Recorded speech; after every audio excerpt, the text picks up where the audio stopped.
Donc, je vais vous présenter les résultats de l'étude de Global Marketing Trend. Alors, cette étude, c'est une première puisqu'elle a été réalisée en avril 2000. Pardon, le micro est branché? Non, peut-être pas. C'est peut-être mieux. Donc, l'étude a été réalisée en avril de 2016.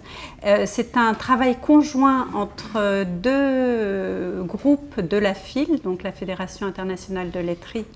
Et donc, c'est un travail qui a été piloté sur deux groupes, le groupe marketing et le groupe économique. La demande qui avait été formulée à l'origine, et Laurent en a parlé tout à l'heure, c'était d'enrichir la lecture de la World Dairy Situation, le rapport dont on a parlé maintenant, et qui donnait des données tout à fait économiques avec des tendances d'évolution positives ou négatives.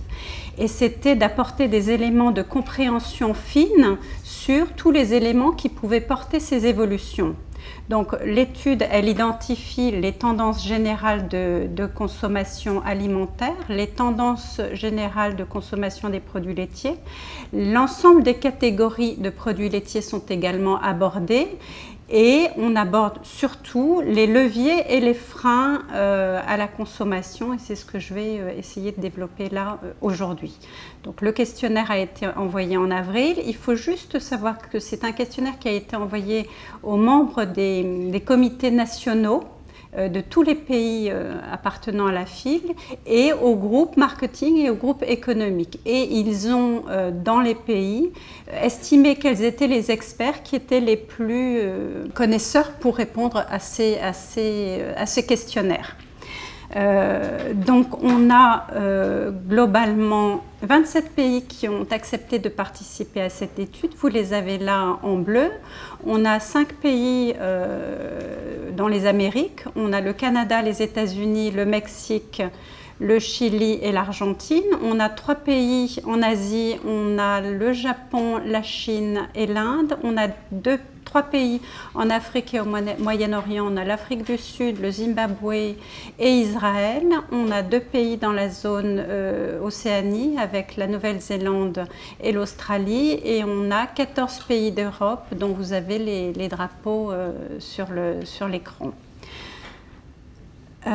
Juste en introduction, pour vous montrer le type de données que l'on a dans cette étude, pour chacun des pays qui ont accepté de répondre à cette étude, on a une fiche de synthèse. Et donc vous avez, je vous l'illustre là sur un pays en particulier qui sont les États-Unis, où vous avez donc le nom des personnes, là en l'occurrence ce sont 2 personnes qui ont travaillé à remplir la fiche, leur profil et l'organisation auquel ils appartiennent. Donc ils ont répondu à la fois sur l'orientation des marchés sur les 5 dernières années, une évolution en valeur. Ils ont indiqué la part du food service pour les marchés alimentaires et ils ont indiqué les drivers de la consommation générale au niveau alimentaire. Ensuite, ils avaient des questions sur l'orientation des marchés laitiers. Donc là, il y avait l'évolution sur les 5 dernières années et les évolutions futures prévues sur les 10 prochaines années, les leviers et les freins au développement des marchés laitiers dans chacun des pays. Ensuite, il répondait pour chacun des marchés laitiers, le lait, le beurre, la crème, le fromage, le yaourt et la glace pour ceux qui estimaient que la glace était un produit laitier, puisque tous ne l'estiment pas. Et je ne vous présenterai pas aujourd'hui l'ensemble des marchés, mais c'était pour vous montrer quel type de données on a. On a donc les marchés pour les 5 dernières années, les marchés à venir et les leviers ou les freins selon que le marché est à l'évolution ou à la baisse. Qu'est-ce qui explique l'orientation des marchés?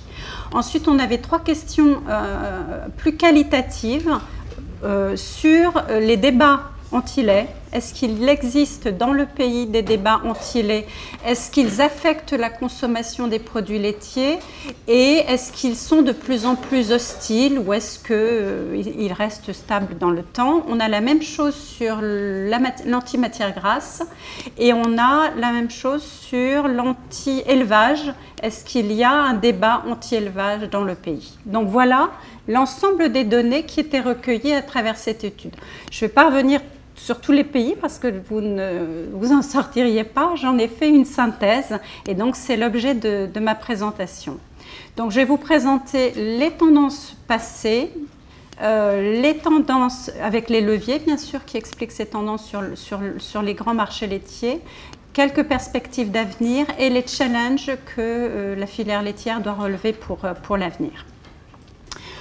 Donc, sur l'évolution de la consommation alimentaire, on a des évolutions qui ont été exprimées en valeur. C'est donc les ventes en magasin ou les achats des ménages qui sont exprimés là. On a globalement 24 pays sur 27 pour lesquels les pays sont exprimés avec des perspectives tout à fait positives. Donc, 24 pays sur 27. Et on a 12 pays qui annoncent même des évolutions à 2 chiffres.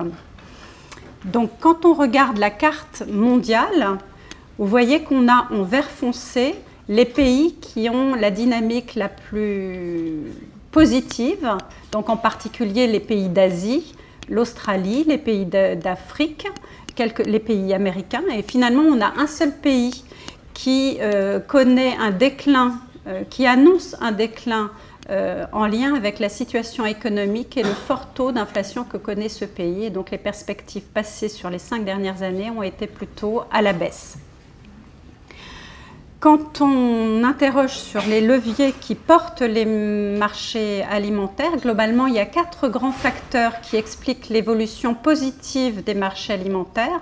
Des facteurs économiques, dans 19 pays, donc là c'est l'augmentation du pouvoir d'achat dans un grand nombre de pays et une amélioration de la situation économique. En deuxième facteur, l'offre produit qui répond à des attentes consommateurs dans 15 pays. Donc les produits répondent aux préoccupations santé des consommateurs avec une recherche d'aliments bénéfiques pour la santé. La praticité est également un facteur qui porte les marchés. La demande de naturalité ou la recherche croissante de plaisir dans l'alimentation est un driver important de la consommation alimentaire. Le dynamisme de l'industrie agroalimentaire, avec 14 pays qui annoncent ce dynamisme fort sur les marchés laitiers, avec bien sûr une offre produit toujours renouvelée, une innovation marquante et aussi l'accès de nouvelles cibles consommateurs à ces marchés-là. Et finalement, également des facteurs démographiques dans 12 pays avec l'accroissement de la population et le développement des classes moyennes. Il faut savoir que ces 4 facteurs sont présents quels que soient les pays.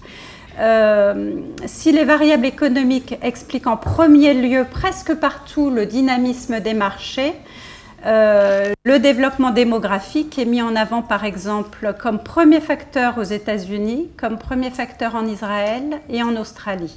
En Chine et au Mexique, les attentes consommateurs pour des produits bénéfiques pour la santé portent également les marchés alimentaires. Qu'en est-il maintenant des marchés laitiers? Donc les produits laitiers suivent cette dynamique tout à fait favorable. On a 19 pays sur 27 qui enregistrent des évolutions positives, donc 10 pays en vert foncé que vous avez là sur la carte. Seuls l'Argentine et 4 pays d'Europe évoluent moins favorablement. Alors, quand on analyse les leviers de croissance pour les marchés laitiers, on n'est pas tout à fait sur les mêmes leviers. Le premier levier, c'est les produits laitiers, enfin les marchés laitiers répondent parfaitement aux attentes des consommateurs. Dans 23 pays, c'est le premier facteur de développement des marchés laitiers. La bonne image du lait et des produits laitiers repose sur une image santé indiscutable, on a une variété de produits très grande, une praticité qui permet aux produits de s'adapter aux nouvelles habitudes de consommation. Le plaisir est également une variable importante. Le caractère de produits naturels et la qualité irréprochable des produits laitiers portent également les marchés laitiers. Deuxième levier, le dynamisme du secteur laitier pour 17 pays et notamment en matière d'innovation. Là, je vous ai mis le nombre d'innovations lancées au cours de l'année 2015 dans le monde. On a 16 000 nouveaux produits laitiers qui ont été lancés dans le monde. La plus grande disponibilité des produits en linéaire et en particulier en Inde et en Afrique favorise également le développement des marchés laitiers. En Asie, on a les modifications des habitudes alimentaires et la recherche d'aliments sains qui soutiennent les marchés. La dimension plaisir, elle est beaucoup plus citée en Europe et en Amérique du Nord, et la naturalité plus en Europe, ça porte les marchés laitiers. Alors, quand on regarde l'orientation des différents marchés laitiers, les experts donc, ont répondu avec des évolutions très fortes sur le marché du fromage, du beurre, de la crème et du yaourt, avec des progressions notables dans plus de 20 pays sur 27. Par contre, il faut noter la consommation de lait qui est par contre en baisse, qui est annoncée en baisse dans 15 pays, alors qu'elle est annoncée en hausse dans 10 pays. Quand on regarde la carte de l'évolution du marché du lait, la plupart des pays qui ont connu des baisses se trouvent en Amérique du Nord ou en Europe. La plupart des pays qui ont connu des hausses se trouvent en Asie ou en Afrique, avec des hausses notables, en particulier en Chine et en Afrique. Dans les pays qui ont enregistré des hausses de consommation, le marché du lait est porté par un pouvoir d'achat croissant, par la disponibilité des produits en magasin et par des campagnes de santé publique qui sont incitatives sur les dimensions santé du lait et sur le bénéfice calcium du lait important pour les populations. Les baisses de consommation dans les pays européens ou occidentalisés, elles sont à mettre en regard de la modification des habitudes alimentaires dans 15 pays, avec une baisse des petits déjeuners, de la prise des petits déjeuners, des effets d'âge et de génération qui sont défavorables, avec de moins en moins de jeunes qui consomment du lait ou qui l'abandonnent de plus en plus tôt. L'image du lait est également fragilisée dans 10 pays, avec des consommateurs plus nombreux qui déclarent mal digérer le lait ou des consommateurs qui sont moins importants à penser l'apport de calcium comme important. Et puis une concurrence de produits végétaux de plus en plus présents et un peu partout dans le monde. Et là, on a des substitutions du lait vers les jus de soja ou produits végétaux. Sur l'évolution des marchés du fromage et du yaourt, comme vous pouvez le voir, on a des évolutions beaucoup plus favorables. 22 pays ont répondu connaître une évolution positive des ventes de fromage ces dernières années, dont 12 pays sont en vert foncé, donc avec des évolutions de plus de 10%. Et sur le yaourt, les marchés sont également bien orientés, puisque vous voyez des marchés qui sont bien orientés dans 19 pays et très dynamiques dans 10 pays. Par contre, vous voyez quelques pays en Europe qui connaissent des baisses sur le marché du yaourt. Alors, les évolutions sur les leviers qui expliquent les évolutions favorables pour le fromage. Donc les fromages sont tout à fait en phase avec les attentes des consommateurs dans 15 pays.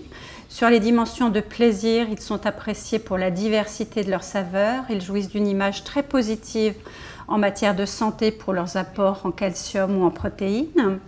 Ils bénéficient également d'une image très positive de produits de qualité.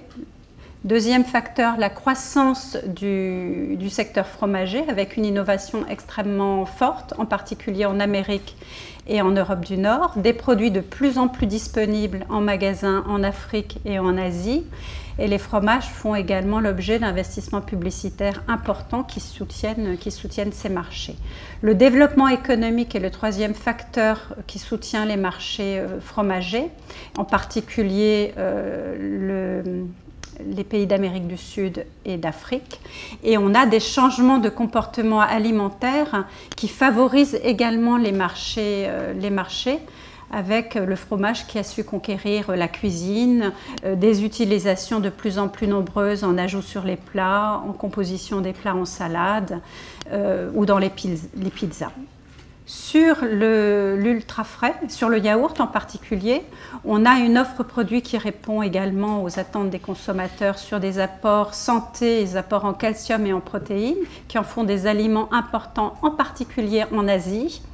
Ils sont également une solution dessert extrêmement pratique agréable et commode. Le dynamisme du secteur de l'ultra-frais avec 4500 nouveaux produits lancés en 2015 et une situation économique favorable. Bon, certains pays d'Europe, je vous l'ai dit, connaissent un ralentissement des marchés avec la problématique de l'utilisation des allégations santé qui a mis un frein au développement à certaines catégories d'ultra-frais santé.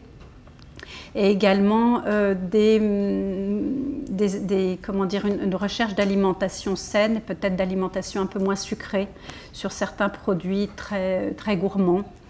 Et également des modifications d'habitudes alimentaires avec une baisse des fins de repas, des baisses de prise des fins de repas qui peuvent également avoir affecté dans les pays d'Europe le marché des ultra-frais.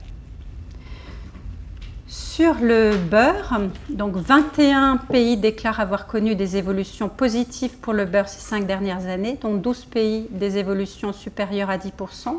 Il faut noter que ces évolutions sont particulièrement notables dans les pays d'Amérique du Nord et dans les pays scandinaves qui, jusqu'à présent, avaient connu une stigmatisation forte des matières grasses animales.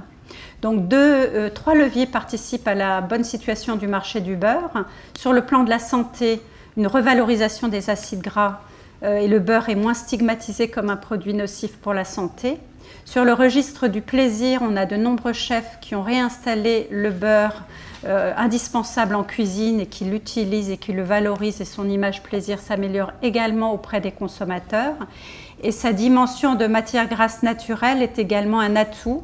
Et on l'a vu dans les questionnaires, les gens ont appuyé l'image dégradée de la margarine au profit du beurre, ce qui est quand même une nouveauté ces dernières années.